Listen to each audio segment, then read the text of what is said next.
ትውልድን አገር ፈርሳለች ዳስህን ጣል ተብሎ አይገነባ። ይሄ ማህበራዊ ሳይንስን የማያውቁ ግለሰቦች ናቸው። ትውልድ እንዴት እንደሚነታነጽ የሊደርሺፕን ሳይንስ የማያውቁ ገጣሚዎች፣ አዝማሪዎች ናቸው የሚሉት። ባለፈው ሳምንት የጴንጤ አገልጋዮች በየእንትኑ ዳስጣል ሙዝ ቀስቃሽ ዳንሶቿ የምትታወቅ ባለ ሀብት ጋር የመተኛት እድሉን ባገኝ አይኔን አላሽም ያለች መግለጫ የምትሰጥ ብልጥ ብላ እንዳደገች በይፋ የምትናገር ሴት ለአንድ ድርጅት ሳይሆን ለአንድ ገዳም ማስታወቂያ ሰርተዋት ማየቴ ትንሽ ያስደነገጠኝ። ወንድማችን እሸቱ ስለ ሌሎች ብልግናና ስለ ሌሎች ኃጢአት እየተናገረ ነው። ለሀገር የሚጠቅም ነገር እየሰራ ስለሆነ በ2 እና በ3 ዓመት እድሜ ውስጥ ያሉ ህፃናት አረቄን ጠጣልን ይላሉ፣ እንደ ትልቅ ሰው አክት ያደርጋሉ። እነዛን ሰዎች የምታቀርበው አንተ አይደል? ያንተ ሲሆን ልክ ነው። ሁልጊዜ መለመን ወንጌል መቼ እንስማ?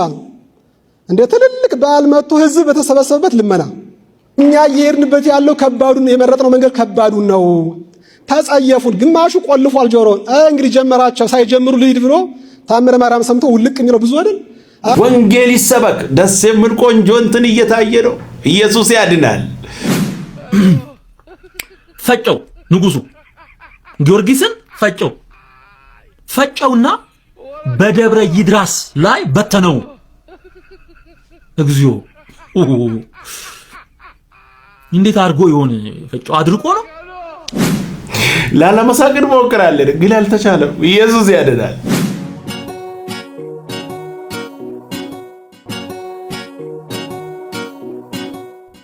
ሰላም እንዴት ናችሁ? የኢየሱስ ስም የተባረከ ይሁን። ኢየሱስ ብቻውን ያድናል። እንግዲህ ምንም ማድረግ አይቻልም።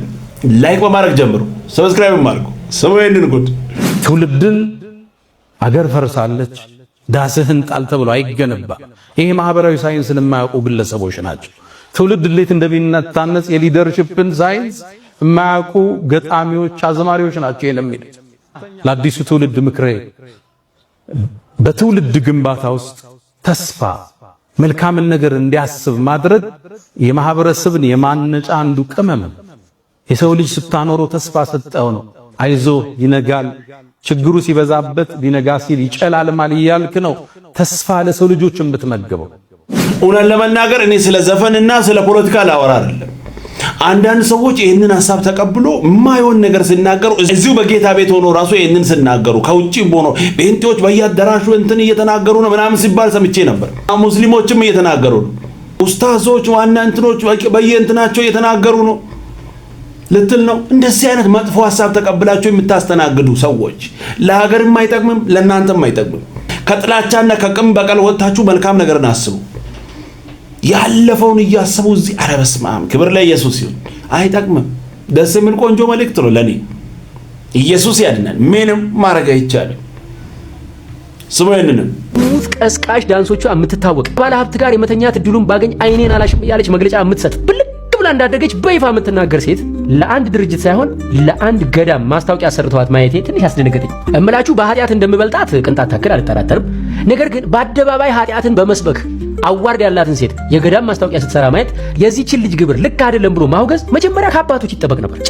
ስሟን መጥቀስ አይጠበቅብኝም። ስለማን እንዳወራ ያው ሁላችንም የምናውቅ ይመስለኛል። የወደቀ ዛፍ ምሳር ይበዛበታል ይባላል። እሱም የራሱን የአቅሙን ድንጋዩን እየወረወረ ነው። ብልግናዋ ላይ እሱ እየፈረደ ነው። ባልጋን ያደገችው እያለ ነው። እንግዲህ ይህን ለእግዚአብሔር እንተዋዋለን።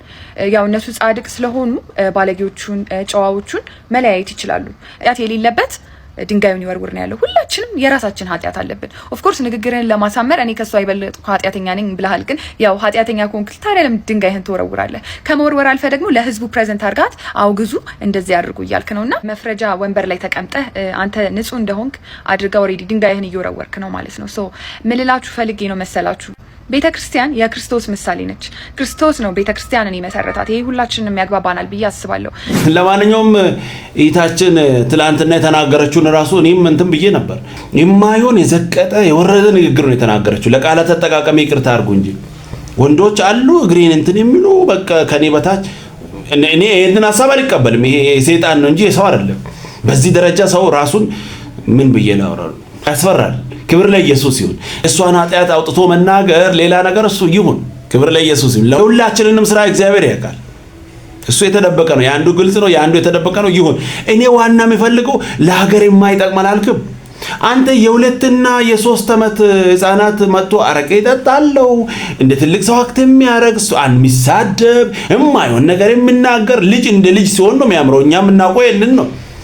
ከልጅነትም አልፎ ከአዋቂ እንትን አልፎ በቀላ የደረሱ ልጆችን አምጥተ የማይሆን ነገር ለትውልድ እያስተላለፍክ መልካም ነገር ለሀገር የሚሆን ነገር እየሰራ እንዳለ ሰው አክት አርገ ሌላውን ዝቅ አርገ ለመናገር የመጣበት መንገድ ልክ ነው ያላስብም።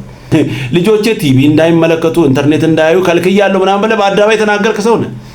አንተ ደግሞ ለሌላ ሰው ልጅ የማይሆን ነገር እያሳየ ያለ ሰው ነህ። ይሄንን ደግሞ አውጥተህ በአደባባይ ደግሞ ራስህን ለሀገር መልካም ነገር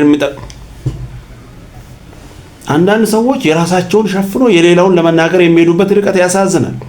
እቺ ልጅ የተናገረችው ነገር ልክ አይደለም። በቃ አለቀ። መጽሐፍም አይደግፍም ሰውም በኢትዮጵያ ባይልም እንደዚህ ነገር የለም። በቃ አለቀ። አንተ ግን ለመመጻደቅ የሄድክበት መንገድ ትክክል አይደለም። ኢየሱስ ያድናል። ምንም ማድረግ አይቻልም። ስሙ ይሄንንም ሁልጊዜ መለመን ወንጌል መቼ እንስማ? እንደ ትልልቅ በዓል መጥቶ ህዝብ በተሰበሰበበት ልመና እኛ እየሄድንበት ያለው ከባዱን የመረጥነው መንገድ ከባዱን ነው። ተጸየፉን። ግማሹ ቆልፏል ጆሮን። እንግዲህ ጀመራቸው ሳይጀምሩ ልሂድ ብሎ ታምረ ማርያም ሰምቶ ውልቅ የሚለው ብዙ አይደል? አረ በሕግ አምላክ አረ ወንጌል ነው ስሙ እስኪ አትሉም? እንደዚህ ለምን እንደዚህ ይላል? በሕግ አምላክ እያል ነው። አረ በሕግ አምላክ አረ ወንጌል መስዋዕት ነው ቁሙ እስኪ አዳምጡ አሁን ምን ትደርሳለ እያልን እየለምን ለምን እንደዚህ ይሆናል? ስለምንለምናቸው ነው። ሳናስተምር ስለምን ከባዱ መንገድ ነው። ወንጌል ከገባው ግን አይደለም ገንዘቡን ራሱን ሰጥቶ እየሰጠ አይደለም። እኛስ ምን አለን? ወንጌል ይሰበክ ነው። በቃ ስለ ኢየሱስ ይወራ፣ ስለ ሌላ ይወራ ነው። አለቀ። ይሄ ደስ የሚል ቆንጆ መልእክት ነው።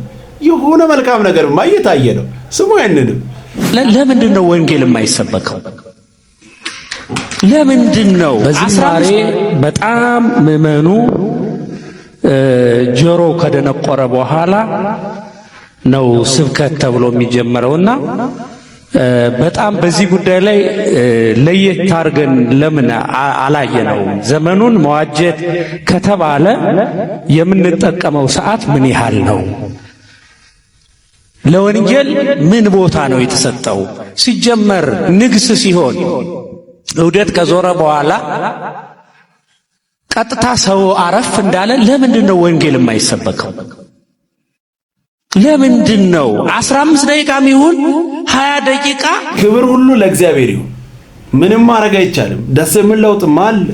ወንጌል ይሰበክ፣ ትውልድ ወንጌል እንስማ፣ ወደ ጨለማ አይሂድ። ይሄ ነው በቃ። ኢየሱስ ያድናል። ደስ የሚል ቆንጆ መልእክት። ኢየሱስ ያድናል። ለኔ የሆነ ነገር ደስ እያለኝ ነው። ክብር ለኢየሱስ ይሁን። ለውጥማ አለ።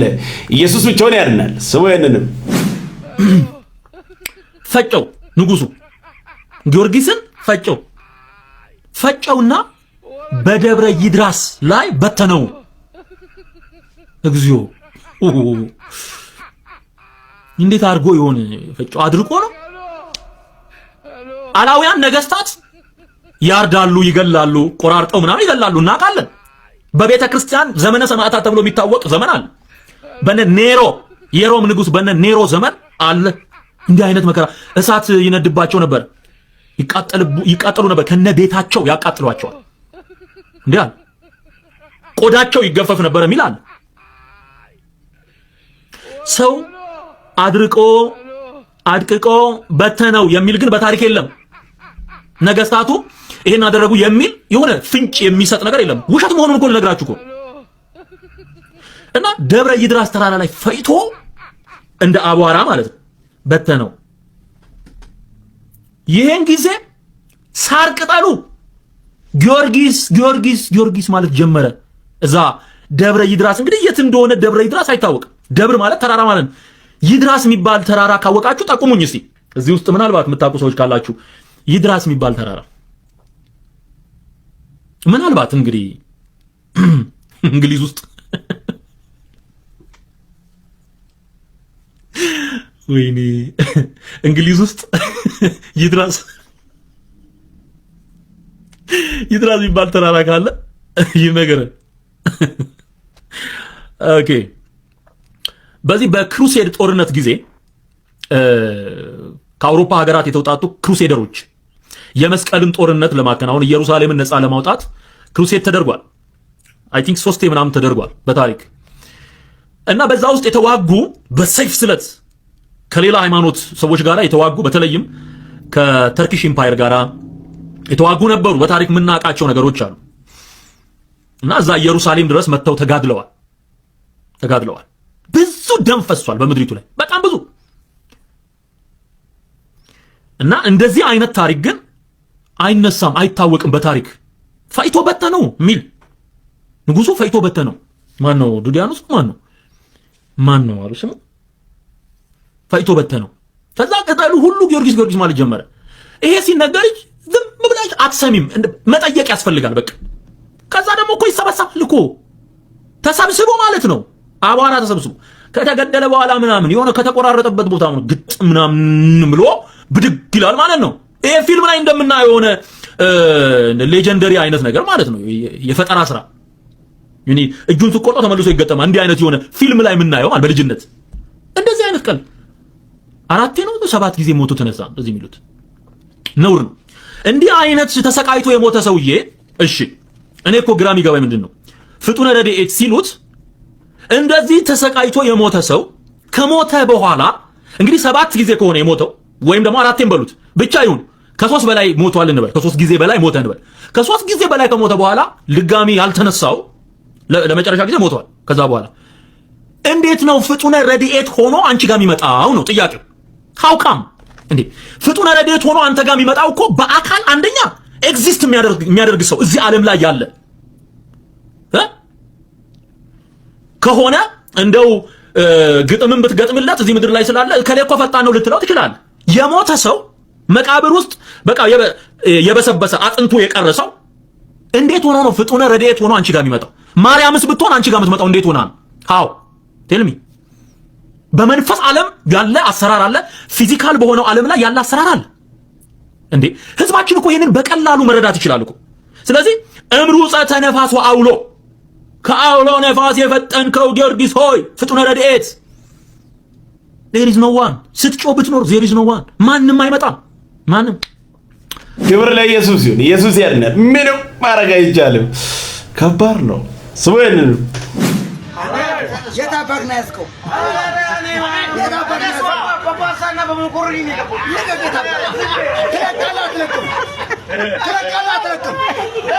በጌታ አስብልቀቅ ሹድሬ ቦኔ ደሻካተረጋ ሹካተረ ሸቀተክ በታነሸደ የታባክና ያስከው በለውዝ ነው በለው ስቅም ነው። አንደኛ ሰይጣን ምን አይል ክፉ እንደሆነ የምታውቁት እድሜ እንኳን አይገድም። በዚህ እድሜ እንደ ሕፃን ልጅ እንደዚህ ይቀልዳል። አጋንንት ክፉ ነው። ይጫወት እስከ መጨረሻ ይጫወታል በህይወት ላይ። ማቴዎስ ወንጌል ምዕራፍ 12 ቁጥር 32ን ሄዳችሁ አንብቡ። ለዚህ ለተናገርከው ነገር አንድ ቀን ውጤት ታገኛለህ። ያሳዝናል። አይገርምም? እንደ እድሜ እንድትሆን እንኳን አይሰጥም። በስካርና በዳንክራ መንደር የማይሆን ትዕቢት እንድትናገር ያደርጋል። አጋንንት ክፉ ነው። አምልጥ ወደ ኢየሱስ፣ ኑ ወደ ኢየሱስ። ህይወት ነው ኢየሱስ። ስሙ ይሄንንም ብዙ ሐሰተኛ ነቢያቶች ደግሞ መፍለቂያው ደቡብ ነው፣ ደቡብ ክልል። አሁን ደግሞ አንዱ ነብያቸው ነብይ እዩ ጩፋ ነብያቸው በደቡብ አፍሪካ ያለው ግድያ እንዲያስቆም አዛለው። ብታዝ ኖሮ እስካሁንም አይፈጸምም ነበር። አንተ ማድረግ ያለብህ ደቡብ አፍሪካ ገንዘብ ለማምጣት ትመላለሱ ነበር። እነሱም ገንዘብ የሚያስጥላቸው ነብይ የሚያስጥላቸው ይመስል እየሮጣችሁ እዛ ትሄዱ ነበር። አሁን ለምን ሄዳችሁ አትጸልዩላቸው? ገና ይሄ ነገር ሳይመጣ የደቡብ የእናንተን ክልል የራሳችሁን ህዝብ ወደ ጨዋነት ወደ እግዚአብሔር ቅድስና እርስ በርስ እንዳይባሉ እንዳይጣሉ እንኳን አላረጋችሁም። ዛሬ እናስቆማለን። ቪዲዮ አያይዛለሁ። ነብይ ይጩ ደቡብ አፍሪካ በሚኖሩ ኢትዮጵያውያን ላይ የወጣ የሞት አዋጅ የተገለበጠ ይሆን። በነገራችን ላይ እዚህ ጋር መስተካከል ያለበት ሐሰተኛው ከደቡብም ከምስራቅም ከምዕራብም ይነሳል፣ ሐሰተኛው ከየትም ይነሳል። እሱ ችግር የለም። ዋናው ሐሳብ አሁን አንድ ነገር መናገር ይፈልጋል። ደቡብ አፍሪካ ላላችሁ ሰዎች ብቻ ነው ይሄንን እናገራለሁ። እንደው ከዚህ በፊት አውርቼ አላውቅም። በደቡብ አፍሪካ ያላችሁ ሰዎች በጣም ትልቅ ስህተት ትሰራላችሁ። ይቅርታ ለቃላት አጠቃቀም። በነገራችን ላይ በደቡብ አፍሪካ የሚሰሩ ወንድም እህቶቻችን ፊት ለፊት ከሞት ጋር እየተጋፈጡ ነው የሚሰሩት። ይሄ ታወቀ ነው። ስለዚህ ሁሌም እነሱ አንድ ነገር ይፈልጋሉ። ስለ እግዚአብሔር የሚናገር መንፈሳዊ ሰው በእነሱ ህይወት ላይ ቢመጣ ወደ እነሱ ቢመጣ መልካም ነገር ቢናገር ከእግዚአብሔር የሆነ ድምጽ መስማት ይፈልጋሉ። ያሉበት ሁኔታ ራሱ ያንን ነገር እንድትፈልግ ያደርጋል። ነገር ግን ትልቁ ስህተታቸው ምንድነው? ማን ነው የእግዚአብሔርን ቃል የምናገረው፣ ማን ነው ሐሰተኛ የሚለውን መለየት ነው ያቃታቸው። አሁን እኔ አንድ ምሳሌ ልንገራችሁ። ይሄን ሳወራ ዝም ብሎ አፈታሪክ ወይንም ሰዎች ያሉትን ሰምቼ አይደለም። አንድ አገልጋይ ተብየው የቤት ክራይ ሳይከፍል የተከራየውን ዕቃ ሳይመልስ ብድር የወሰደውን ሳይመልስ ማታ ዕቃ ጭኖ ወጥቶ ጠፋ። ይህ አገልጋይ ብታምኑም ባታምኑም በደቡብ አፍሪካ መልእክት እያመጣ አየሁ። በኮንፊደንስ ይሰብካል። እነሱ ምንም የሚያውቁት ነገር የለም። ከዚህ ሀገር የሚሄዱ እኮ ሁሉም አገልጋይ ነው የሚመስላቸው። እዚህ ሀገር በብዙ ነገር የተነካኩ ሰዎች ነው ወደ እናንተ እየሄዱ ያሉት። ስለዚህ ማንም ኢየሱስ ጌታ ነው ስለ የሆነ ትንቢት አመጣለሁ ስለ የሆነ ነገር ስናገር በር አትክፈቱ። በሳውዝ አፍሪካ ያላችሁ ሰዎች በር አትክፈቱ። ከዚህ ሀገር የሚሄዱ ከመቶ ሰዎች 75ቱ በቃ ምን ብዬ ላውራ፣ አጭበርባሪ ብቻ እኮ አይደለም በማጭበርበር ፒኤችዲ የሰሩ ናቸው። ጥቂቶች አሉ በትክክል እዛ ሀገር ሄደው አገልግለው የሚመጡ። ከዛ ውጪ በብዛት አጭበርባሪዎች ናቸው። ዝም ብላችሁ ቤት እንዲገባ አገልግል፣ ነብይ ነህ፣ የእግዚአብሔር ሰው፣ ፕሮፌት ምን አትበሉ። በሳውዝ አፍሪካ ያላችሁ ወንድም እህቶቻችን እንዲሁ በአረብ ሀገር አጭበርባሪዎች ወጥተዋል። በቃ እናንተ ጋር እንደምንም መድረስ ይፈልጋል።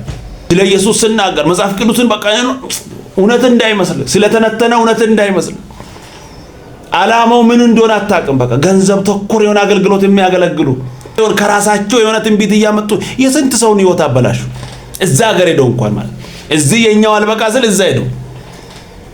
ስለዚህ ሐሰተኞች አሉ። በደቡብ አፍሪካ ያላችሁ ወንድም እህቶቻችን እንዲሁ በአረብ ሀገር ያላችሁ እንዲሁ እግዚአብሔር እናንተን ይሰማል። ዝም በሉ በቃ ማን ምን እንደሆነ አታውቁም። ዝም በሉ።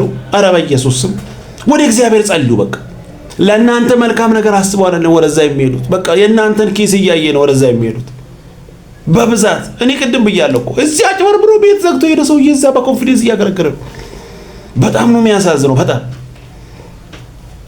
አሁን ደግሞ በሳውዝ አፍሪካ ላይ የተነሳውን ነገር ማይበል አይታችኋል። እግዚአብሔር ለሱም ደግሞ መፍትሄ አለው። እየጸለየንም ነው። እናንተም ጸልዩ፣ እግዚአብሔር መፍትሄ ይሰጣል። ከዛ ውጪ በአገልጋይ በሆነ በኩል እንዳትጭበረበሩ ተጠንቀቁ። አሁን ደግሞ ፋሽን ሆኗል ወደ እናንተ መሄድ። ኢየሱስ ያድናል። ክብር ለኢየሱስ ይሁን። ተጠንቀቁ። በማታውቁት ነገር ላይ እየገባችሁ ህይወታችሁን እንዳታበላሹ። ክብር ለኢየሱስ ይሁን። ምንም ማድረግ አይቻልም። ስሙ ይንንም እኔ ምቀይረው የእግዚአብሔር ቃል ሊኖረኝ አይገባም። ተጠንቀቁ። ለምሳሌ መጋቢያችሁ ማን ነው? ምን አይነት ትምህርት ነው የምትማሩት? መንፈሳዊ መልካችሁ ያንን ነው የሚመስለው። ጠንካራ ትምህርትን ማትማሩ ከሆነ ማትወስዱ ከሆነ the only comfort zone ብቻ የሚነገረን ከሆነ እንዴ ነው? አንዱ የክህደት ስፒሪት የመጽሐፍ ቅዱስን ስልጣን የማይቀበለው የክህደት ስፒሪት መገለጫው ይሄ ነው። ሁለተኛ ከዓለማዊነት ጋር ያስማማል። ሚክስድ አትሁን። አትፍራ። ከኢየሱስ ጋር ሞት። ከክብር አትጎልም። ዓለማዊነትን ነው ኮምፕሮማይዝ የሚያደርገው አንዱ የክህደት ስፒሪት። ሁለተኛው ይሄ ነው። ምን ለምሳሌ መገለጫው ዓለማዊ አስተሳሰቦች፣ አንጻራዊነት። በደንብ ስማኝ። ሁለተኛው ይሄ ነው። ሶስተኛው ትክክለኛውን ትምህርት አይቀበልም። ድገሙልኝ እስቲ። ደስ የሚል ቆንጆ መልእክት። ክብር ለኢየሱስ ይሁን። ኢየሱስ ያድናል። ምንም ማድረግ አይቻልም። ስሙ ይንንም ሳቅ የሰጠን ማን ነው? እግዚአብሔር። መጽሐፍ ላይ እግዚአብሔር አኮሳተራቸው የሚል ንባብ አለ የለም? እግዚአብሔርም እንዲኮሳተሩ አደረጋቸው አለን ያለው ምንድነው? አቤት ሳቅን ሰጣቸው ነው የሚል። አፌን በምን ሞላው ይላል? በሲሪየስ ይላል እንዴ? እንትና ቃ ሲሪየስ ነው አብሮራል። አፌን በምን ሞላው? በሳቅ ሞላው። ሳራ ምን አለች? እግዚአብሔር አኮሳተረኝ። ምን አለች? እግዚአብሔር አሳቀኝ። እግዚአብሔር በህይወት ውስጥ ሲሰራ ወይም እግዚአብሔር ባንተ ህይወት ውስጥ አንዳች ነገር ሲያደርግ ምንድነው? ሳቅ ነው የሚሆነው። እና ስስቅ ደስ ይለዋል። ስስቅ ደስ ይለዋል እግዚአብሔር። ለዚህ ነው ተፈጥሮን ሁሉ ሲሰራ በፕሮግራም የሰራው በግብ የሰራው ጥርስን ነጭ ያደረገው ራሱ። ለምሳሌ እግዚአብሔር ጥርስን ገብቷል እንድስቅ ስለሚፈልግ ነው፣ ሰው እንዳይረበሽ ለማለት። እዚህ እግዚአብሔር ዝም ብላ አስበው ጥርስን በቀይ ቀለም ቢሰራው ይህ በቃ አትሳቅ ማለቱ በቀይ ወይ በጥቁር አርጎ ቢፈጥረው ምን ማለት እንደሆነ ታውቃለህ? ኢቭን እንደዛ አርጎ ቢፈጥረው ሳቅ አይሰጥህም። ሳቅ አይሰጥም። ሰው የተፈራራ እንትን ይላል። እግዚአብሔር እንድትስቅበትም ጠንካራ አድርጎ ደግሞ እንድትፈጭበትም አድርገው። ሳቁ። ዝም ብለህ ለመፍጨት ብቻ አትጠቀም። እስክትሞቱ እየፈጫችሁ አትሞቱ፣ እየሳቃችሁ ሞቱ። እዚህ ምን ቆንጆ መልእክት። ሳቁ። ክብር ለኢየሱስ ይሁን። ምንም ነገር ከልክ አያልፍም። እየሳቁ ከኢየሱስ ጋር ወደፊት መቀጠል ነው። ክብር ለኢየሱስ ይሁን። ምንም ማድረግ አይቻልም። ስሙኝንም የጥበብና የእውቀት መዝገብ ነው ይለዋል ክርስቶስ። የጥበብና የእውቀት መዝገብ፣ የእግዚአብሔር ዕውቀት የተብራራውም የተገለጠውም በክርስቶስ ነው። በዚህ ላይ የሚነሳ የሰው ትዕቢት፣ የትኛውም አጌንስት ክራይስት የሚነሳን ነገር እግዚአብሔር ሪቢሊዮን ነው የሚለው ታውቃለህ አይደል? እግዚአብሔር አሁን በእግዚአብሔር ዕውቀት ላይ የሆነ ሐሳብ ሬዝ ሲያደርግ እግዚአብሔር የሚለው አመጽ ነው ይላል፣ ትዕቢት ነው። ጳውሎስ እንደዚህ ያለ እናፈርሰዋል። በምን? በዕውቀት በእግዚአብሔር ቃል በክርስቶስ በወንጌል በተሰቀለው በክርስቶስ። እዚህ ከተማና እዚህ ቸርች ላይ ነው አይሁድ ምልክትን ይሻሉ፣ የግሪክ ሰዎች ጥበብን ይሻሉ። እኛ ግን የተሰቀለውን ክርስቶስን በምንድን ነው የምታፈርሰው? የተሰቀለውን ክርስቶስን እየሰበክን ዲናያል የሆነውን ስፒሪት በምንድን ነው የምትመታው? በጸሎት ኦፍ ኮርስ። ከዛ ውጭስ ዕውቀት ስለሆነ የምናፈርሰው በዕውቀት ነው። ዕውቀት ስለሆነ በዕውቀት ነው የምናፈርሰው። ከዕውቀቱ ጀርባ ያለውን ኃይል በጸሎት እንመታዋለን። ዕውቀትን ግን በዕውቀት ነው የምናፈርሰው። ከዛ ቁጥር 6 የመጨረሻው መታዘዛችሁ በተፈጸመ ጊዜ አለመታዘዝን ሁሉ ለመቅጣት ተዘጋጅተናል ይላል። ደስ የሚል ቆንጆ መልእክት። ክብር ለኢየሱስ ይሁን። እንደዚህ የተሳሳተ ነገር ትውልድ ላይ የሚናገሩትን ሰዎች እንደዚህ ያጋለጥን እናፈርሳለን። ክብር ለኢየሱስ ይሁን። ምንም ማድረግ አይቻልም። ኢየሱስ ብቻውን ያድናል። ቀጣይ በሌላ እንገናኛለን። ሰብስክራይብ፣ ላይክ ማድረጋችሁን እንዳትረሱ። ወዳችኋለሁ። ተባረኩ።